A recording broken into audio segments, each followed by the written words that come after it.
Welcome back to the Straightforward End, everyone. Here we are, me, your host, Session Johnson, and of course, I want to bring you the latest news. But before we get into that, how are you guys doing? I do want to say that I apologize.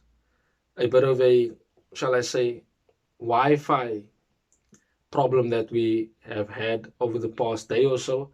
And if there was things that I maybe missed, I'm going to bring it to you right here in this particular video. Thank you for joining me. You are absolutely awesome and amazing. Hit that subscribe button. Our goal is 1,000 subscribers and links to our various socials in the description below. But without further ado, let me get into the news for you. And as we all know, Darwin Nunez, a striker that is number one on our targets in terms of transfers for the summer. We know that Ten Hag definitely wants Darwin Nunez. We know that he wants a Premier League move, but a bit of an update on Darwin Nunez. And let me bring that to you. And it says that the club consider him Man United level and is a player that they see perfect for the present and the future. Now, that in itself sounds excellent, that they see him as a player that is worthy of playing for Manchester United. We've been seeing players this season not fit to wear the shirt. We know that at the game against Brighton, the Red Devil fans were singing that the players are not fit to wear the shirt, and we know that. And we need to now look at players that will definitely give their all for Manchester United and won't be chasing money or status or a social media branding, you know, just trying to perform well, trying to win, and trying to compete and wanting to be the best player that they can be for Manchester United. And Darwin Nunez fits the bill. He is the player that I'm sure we can look to build the team around. I'm sure his energy, his tenacity, his work rate is everything that will definitely infect the team in a positive manner. Because if you have someone up front tirelessly running and, doing, shall I say, 15% of the team's job, then that gives you the impetus, that gives you the drive and the confidence to do the same. Because you see someone else showing that effort on the pitch. But with these players that we've had for the season and seasons before, no one has ever shown any leadership. No one has ever showed any sense of, you know what, I'm going to be the guy that will try and pep this team up. Ronaldo tried, but they disrespected him blatantly. De Gea, trust me, I'm sure he has been trying, but it looks a lot like these players don't respect other players that do play better than them and that do perform day in, day out. But like I said, it's difficult for us to go and get Darwin Nunez. Yes, we are in talks with him and his representatives, but Newcastle are looking at him. Chelsea are looking at him. Haaland going to City means now that many other clubs, not just us, will be chasing a player like Darwin Nunez. Now, it's not to say that Darwin Nunez won't come to Manchester United. It's just that we have competition. And in all fairness, Chelsea can offer Champions League. Newcastle can probably give him a better salary. We could match that salary. But I don't think that he is a player that is wanting a better status as a player, personally. I think he wants to play in a team where he is the main man. And if you think about it, only us in Chelsea can give him that opportunity. I don't think Real Madrid will be going for him. I honestly feel that they're probably chasing Mbappe, but I don't want to be talking about other clubs here. I just want to let you guys know that Darwin Nunez is the number one striker target, and hell, we need to be getting him. I don't think we should be looking at any other second choices. But the problem is, if you're going to be forking out 70 million on him, then we still have to get a defensive midfielder and another midfielder and probably a centre back as well. So it's going to be a crazy summer, guys. I have to be honest. It's going to be one of those transfer windows where we'll be linked to many, many players, as I've said before. But we need to ensure that we are on the right track, that we are looking at the caliber of player that will come in and give 100%, regardless of who the manager will be. Yes, we know it's Ten Hag, but they would be wanting to come play for Manchester United just because it is Manchester United. We are still a big club. Like it or not, we are still, if not the biggest club in the world. So we still will get quality players into the team. And in all fairness, I'll say it. Haaland going to City is a dangerous and a scary prospect because whether he stays there for 3 years, whether he stays there for 10 years, he's going to score goals. He's going to destroy defenses, as we've seen already. So you have to give credit where credit is due. But perhaps we dodge a bullet with not getting Haaland. But we'll see when the season does open. The next news I want to bring you is on RB Leipzig's right back Nordi Mukiele, who is a player that is well known by Ragnick, and he's a right back. Now, we know for a fact we have Delo and we have Wan-Bissaka. Potentially Brandon Williams, Ethan Laird, when they do come back on loan from Bournemouth and Norwich City respectively. But if Wan-Bissaka goes, in the previous video I did say that Wan-Bissaka is wanted on loan by Atletico Madrid. Crystal Palace are wanting him back. So maybe we could be going for a right back. But I guarantee you this, we're definitely going to be signing a player from RB Leipzig. Whether it be Nkunku or Mukiele, but we're definitely going to be getting a player from there because of Ragnick's ties, because of Ragnick's connections. It's not something that is far-fetched. I'm sure Ragnick has mentioned these players and continue to mention these players because there are players that are quality that can break into the world-class bracket. And Mukiele is very, very good. Strong, versatile, able to play centre-back, has fantastic pace, very, very good defensively, tall, aerial prowess. A very, very good right back that we should be looking at getting. And his fee is likely between 10 to 12 million pounds.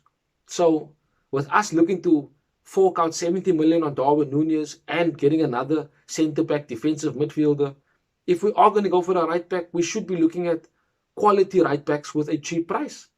And he fits the bill, just like Jed Spence from Nottingham Forest, which I have spoken about in previous videos. And we will be looking at fullbacks. We know that at left back we have a problem. Telles is not the greatest defender. Shaw needs competition. Perhaps Brandon Williams will give him that. Maybe Ethan Laird will give Diogo Dalot, a run for his money in the preseason. We'll have to wait and see. But there are prospects out there for us to look at that will make us a better team. I want to move on to now to Mitchell van der Gaag. And Fabrizio has come out saying that we are now continuously working on the contract details, as we know that he will definitely be Erik ten Hag's number 2, but the final details of his contract is being sorted out, and that will then be announced as soon as that is done. We know for a fact tonight that Erik ten Hag will be playing one of his final games for Ajax, and if they win tonight, they win the Eredivisie, and we have the FA Youth Cup final as well. So potentially a good night for us as Manchester United fans. Yes, I know Ajax has got nothing to do with Manchester United, but he is our manager, and it's good to support him. It's good to see that he can leave Ajax on a winning note. That is confidence. That is a bit of, shall I say, something good to think about, to know that the manager that we are getting is a manager that has won trophies, is a manager that is a serial winner, that is going to come with that winning mentality to Manchester United. So it will be good to see him lift the Eredivisie, and of course seeing our young players in the FA Youth Cup final, the likes of Garnacho, Hannibal Mabry, etc., winning tonight in the FA Cup Youth, the Youth FA Cup, sorry. That will be good to see. So we'll definitely keep an eye out on those two games as they do go along. I want to read to you now something interesting. Listen to this. It is said that Ten Hag believes that the squad he's inheriting will require an extra 2 weeks of fitness work to prepare for the style of play he wants to bring to Old Trafford. It is understood that he has been left unimpressed by Manchester United's fitness levels while watching their recent games remotely. Ten Hag believes their poor fitness and their lack of conditioning are the primary culprits for the reason why we have performed so badly this season.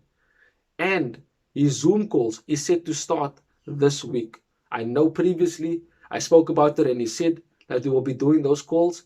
Those calls will definitely be done this week which will bring us into a state of positivity, because then he will have a better understanding of who's going to be part of his team and who will be leaving. We know many players are out of contract, but perhaps he would convince them to stay. The likes of Paul Pogba. We don't know. Pogba has offers on the table from other clubs. The United offer is still there. And if Ten Hag is able to convince him to stay, who knows? Fantastic. Perhaps we might just have a positive there. If Pogba stays, then we might not have to go for another midfielder. Could spend the money somewhere else. But we'll have to wait and see on that. But I'm glad to hear that Ten Hag is wanting to have extra weeks for fitness, because we've seen it before. We have been outran by every single Premier League team this season. Our players don't chase. Our players don't follow runners. They don't press. So they are unfit. And I'm so glad that Ten Hag was able to see this, because now he definitely knows who are the crap players that have been causing crap in our team. The players that don't want to work. The players that show attitude. He's definitely seen the poor performances by Marcus Rashford and the others. He's definitely seen poor performances by Harry Maguire. So that is good to hear, that he is definitely wanting to see change, wanting to see a fitter team, a team that is able to run. Because Dusan Tadic and Donny van de Beek said it, you're going to be running more than you've ever ran before. That is the style of football Ten Hag wants to play. His team needs to constantly run, press, close down, attack, defend, follow runners.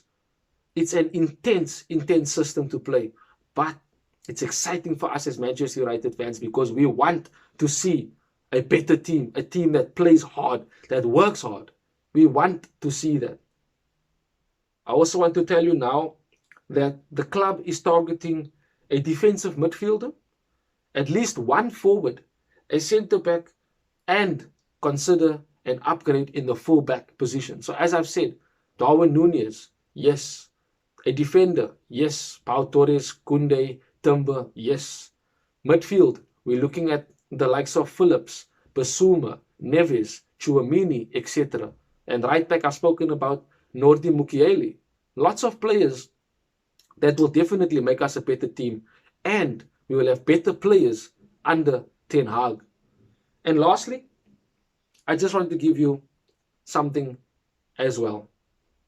Our head of corporate finance in Hemen Siayo has left the club after 10 years. Another big banker that used to work with Ed Woodward.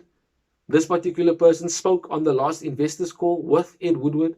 So perhaps now our funds will be spent wisely and not be in a state of us telling, like Ragnick has been told by the board, no.